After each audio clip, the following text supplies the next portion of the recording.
ari padulong di ari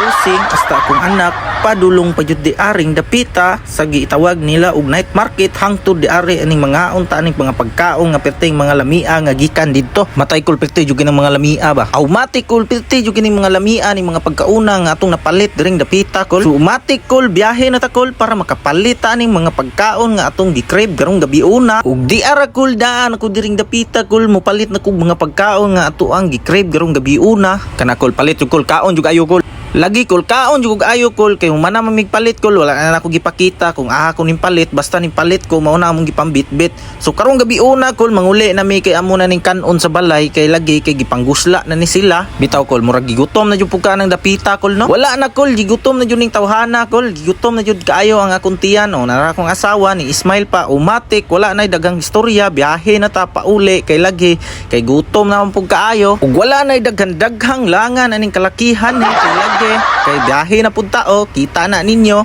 kuyog na ko akong asawa wala lang nakita akong anak na nasa luyo naman ang pagkaon na imong giingon ko di ara ko lang imong gipangita nga pagkaon nga gitawag ba ni siya og sushi muktilaw ta ani kay lagi wa po ko katilaw ani kay tingala ko kay nga ay chopstick nga gigunita ni akong asawa sulayan po nako ni iyang chopstick kung kabalo ba ko mugunit sumao ni ko akong gisulayan og chopstick ni iyang sushi nga giingon sus kay di man jud ta kabalo tarungag punit kol tarunga automatic kol puniton na lang nato na kay di man jud ta kabalo unsaon man na nato nga maglisod jud tag chopstick ta utimong manig gi chopstick nato pero nasa lagmaan ra ba jud ta og kuha tanawa na sa lagma kung isa ka buok sa lagma ra pud ako akong nakuha nga manig kol ako na nang gihatag ang chopstick sa akong asawa kol og diri ra ko taman kol paliw lang kog like and share ni ako ang video.